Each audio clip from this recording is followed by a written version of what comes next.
હરે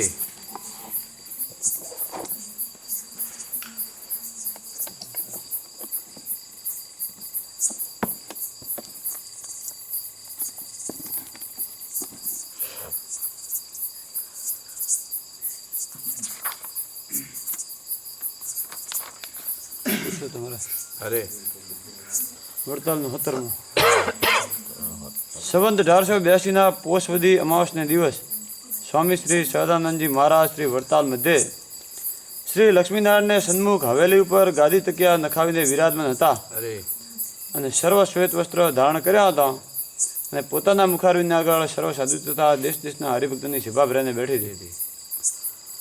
આ ભગવાનને સન્મુખ કરવાની દરેક વચનામૃતમાં ભગવાન કઈ જગ્યાએ બેઠા, કેવી રીતે બેઠા, કેટલા વાગે બેઠા, સંતોએ એનો ટાઈમ બીજો કમ્પ્લીટ લખી દીધો, તારીખ વાર.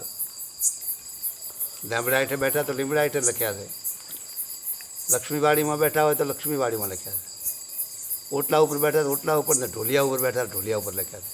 જેવા કપડાં પહેર્યા, શ્વેત કપડાં પહેર્યા તો શ્વેત લખ્યા, અને જો જરકસી જોમાં પહેર્યા હોય તો જરકસી જોમાં મુગટ, ફૂલના તોરા, આ બધી શા માટે રાખવું પડે? જ્યારે જ્યારે આપણે આ વચનામૃત હાથમાં લઈએ તે ઘડીએ ભગવાનની આવી સમૃદ્ધિ થઈ આવે કે ભગવાન આવા હતા, આવી રીતે બેઠા હતા. એમ કરતાં કરતાં મૂર્તિ યાદ આવે, સભા યાદ આવે, અને આમાં જીવનો મોક્ષ થઈ જાય. એટલા માટે ભગવાને પહેલો આમ પથ્થારો વચનામૃતમાં, કોઈ શાસ્ત્રમાં આવું નથી, આ એક વચનામૃત એવું છે જેથી કરીને એને એવું બંધારણ બાંધી દીધું છે તો તમે આમ વચનામૃત વાંચો એટલે યાદ આવી જાય. અરે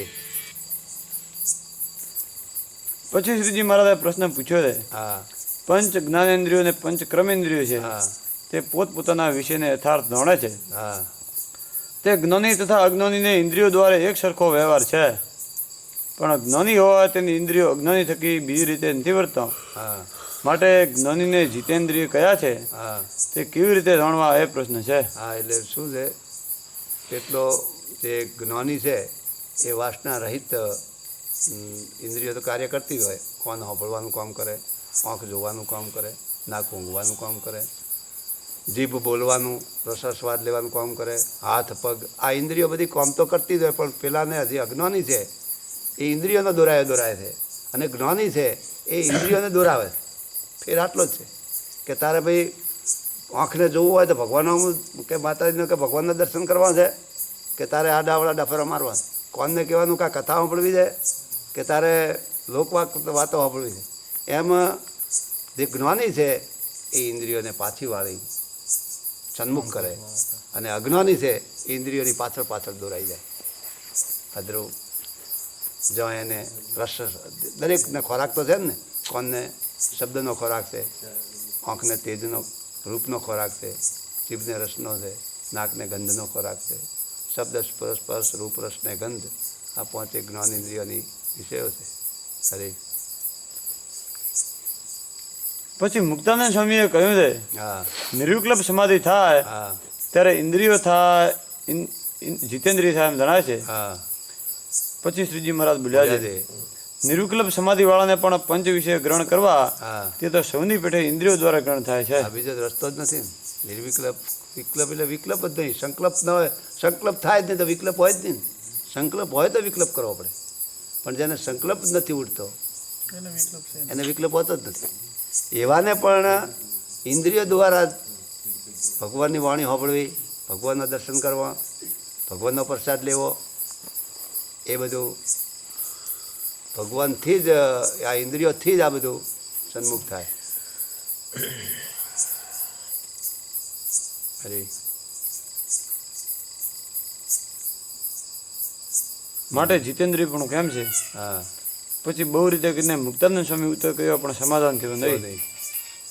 પછી શ્રીજી મહારાજે કહ્યું છે એનો ઉત્તર તો એમ છે શબ્દાદિક જે પંચવિષય છે તેમાં તે દોષ રહ્યા છે હા તેને જાણે, હા અને ભગવાનની જે મૂર્તિ છે તેમાં તે કલ્યાણકારી ગુણ છે તેને પણ જાણે, એને પણ જાણે.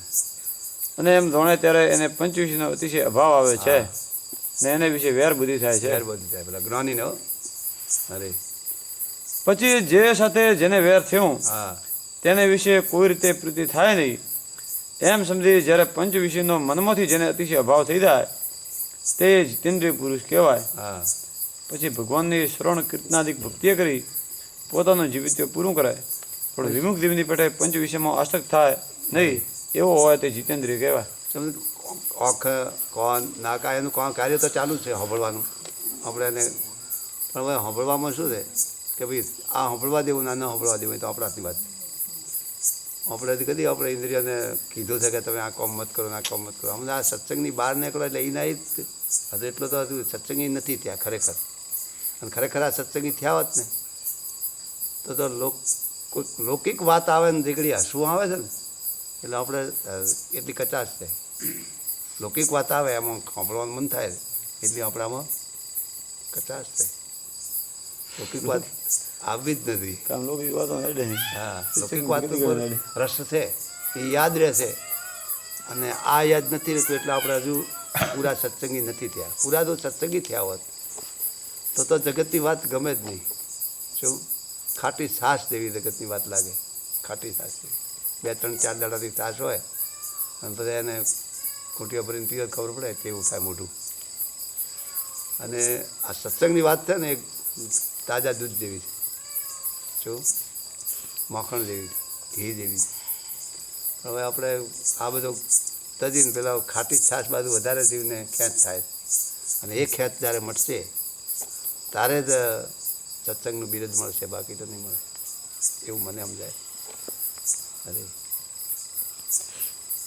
પછી શ્રીજી મહારાજે બીજો પ્રશ્ન પૂછ્યો છે. હા એક ત્યાગી સંત છે તે તો કેવળ નિવૃત્તિ માર્ગવાળા છે, હા અને તેમ જાણે છે કે અમે આત્મા છીએ, હા પણ દેહને પોતાનું રૂપ માનતા નથી, નથી ને તેના દેહની રીતિ તો જડને ઉન્મતના જેવી હોય, હોય અને તે પુરુષને જાતિ વર્ણ આશ્રમ તેનો અભિમાન હોય નહીં, હોય જ નહીં. ને ખાવું પીવું ઉઠવું બેસવું એનું પણ ભાન ન હોય. તે સર્વે ઘેલાના જેવું હોય, હોય પણ લોકમાં ભળતું આવે તેવું ન હોય. ન હોય.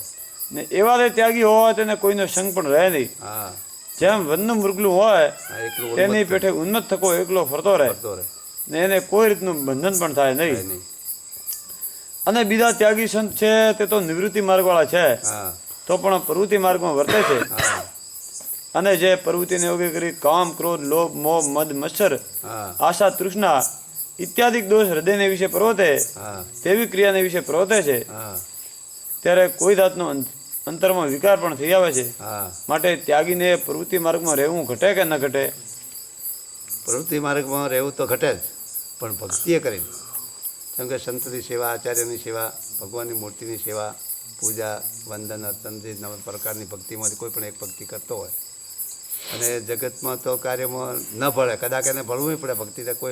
કોઈ જીવને પાછો વાળવો હોય તો, કોઈ જીવને પાછો વાળવો હોય તો એને ભેગા રહીને કરવું પડે. જેમ પેલા ચોરની વાત છે ને, રાજા રાત્રે નીકળેલો વેશ પલટો કરી, તે દાડે ચોરે વિચાર કર્યો કે આપણે એને પણ ગુરુ કરવાનું કીધું પડે, કે ચોરને પણ ગુરુ તો કરવા પડે. એટલે એને ગુરુ કર્યા એટલે ગુરુએ કીધું કે ભાઈ હવે તારે એક વચન પાળવું પડે તો જ ગુરુ થાવ ને, તે નહીં. એટલે સાચું બોલવાનું નક્કી રાખ્યું એણે. બોલવાનું શું? સાચું બોલવું. એટલે આ તો રાત્રે ચોરી કરવા નીકળ્યો એટલે રાજા પણ ત્યાંથી નીકળ્યા આમાં. એટલે ભાઈ કોણ છે? કે હું ચોર છું. આને પૂછ્યું કે તમે તાર? કે હું ચોર છું. રાજાએ કીધું હું પણ ચોર છું. કે બે ચોર થયા ભેગા. તારે કે હવે ચોરી કરવા કેવા જવાનું? કે હવે નાની નાની દુકાનો બહુ ફાડી કોઈ એમાં પોહણ થયો નથી. હવે રાજાનો ખજાનો તોડવો તારે કોઈક મોટી ચોરી કહેવાય. તો કહેલો આપણે 2 જણા ભેગા. હવે 2 જણા થયા એટલે રાજાની તિજોરી તોડી દરવાજે ઊભા હતા ને પેલા પહેરાવાળા. બધા કોણ છો? કે ચોર છીએ. ચમ. એટલે દરવાજાવાળો કે અત્યારે ચોર હોતા છે કે આમ ચોર હોય આવું કહે ખરા ચોર? હા જાઓ કે. એ તો અંદર ગયા અને તિજોરી તોડી અને 4 રત્ન પડ્યા હતા. 4 રત્ન પડ્યા હતા એટલે આણે કીધું કે ભાઈ 4 તો ન લેવાય. ચોરે કીધું તો શું કે 2 પડી રાખવાનું, 2 લઈ લઈએ આપણે. 2 તો રાજાને જોઈશે. એમ કરો કે 2 લઈ લો. એ 2 અંદરથી લઈ લીધો અને બહાર ગયા. એટલે રાત વીતી ગઈ. હવે ભાઈ પેલા રાજાએ કીધું કે હું તો ભાઈ આ 2 રતન તારી પાસે રાખ અને આપણે કાલે ભાગ પાડીશું. કાલે પણ તું આ જગ્યાએ વહેલો આવી દેજે ને કે પછી ભાઈ કશું મળશે નહીં. અને મળે ને મારે તો સાચું બોલવું એક તો તારું છે જ. એટલે તો એ દાડે ઘેર લઈને ગયો સવારમાં ખબર પડી કે રાજાની તિજોરી તૂટી એટલે જાહેર કર્યું એટલે પ્રધાન તો અંદર તપાસ કરવા ગયા બે પડ્યો તો એ પ્રધાન ખિસ્સામાં લઈ ગયા મુરલીધર દઈને ઘેર મોકલાવી દીધા અને કે ચાર રતન જતા રહ્યા છે ચાર હીરા જતા રહ્યા. રાજા તો ભેગો હતો એટલે ખબર કે ભાઈ તપાસ કરો, બધા ચોરોને પકડીને લાવો. એ બધા ચોરોને પકડીને લાવ્યા પણ કોઈ કીધું નથી ચોરી કરી એટલે છોડી દીધા. રાજાને ખબર હતી એટલે પેલો સાચો ચોર મળ્યો એટલે એને પોકલાયો કે ભાઈ ચોરી ત્યાં કરી કે હોય મેં કરી. સાથી સાચું બોલવાનો નિયમ લીધેલો ગુરુભાઈ કરી છે મેં તો કે કેટલા રતન હતા? 4 પણ 2 પડ્યા રાખે 2 લીધા છે. એમાં તમારે જોઈતો તો એક આલું પણ એક તો નહીં આલું, એક મારા ભાગીદારનું એક જ આપવું કે એક તો નહીં આલું, તમે ગમે તેમ કરો. સાથી કે અમે 2 જણ થઈને ભેગી ચોરી કરી એટલે એ મારા ભાગીદારનું છે, એક મારું છે, કદાચ તમે લઈ લેજો વાંધો નહીં. આ બાજુ પ્રધાનને તો મોકલ્યા 2 માણસો રાજાએ કે પેલા 2 રતન આલ્યા છે હીરા તે તમે આપી દો કે એટલે ભાઈ હાલ દીધા. પછી રાજાએ પ્રધાનને તે ઘટતી સજા કરી અથવા તો કાઢી મેલ્યો અને પેલો જે સાચા બોલો ચોર હતો ને એને પ્રધાન બનાવી દીધો. એટલે સાચું બોલવામાં જેટલો આટલો બધો પ્રભાવ છે. એમાં પ્રવૃત્તિ નિવૃત્તિ માર્ગ છે ને, કોઈ ટેક દાડીને પ્રવૃત્તિ કરતો હોય ને ભક્તિ કરતો હોય તો એમાં કોઈ બગાડ થાય નહીં. પણ ગમે ત્યાં કરે ચાળા ચૂથવા પડે જ ના મેળ પડે, ગમે ત્યાં કરે.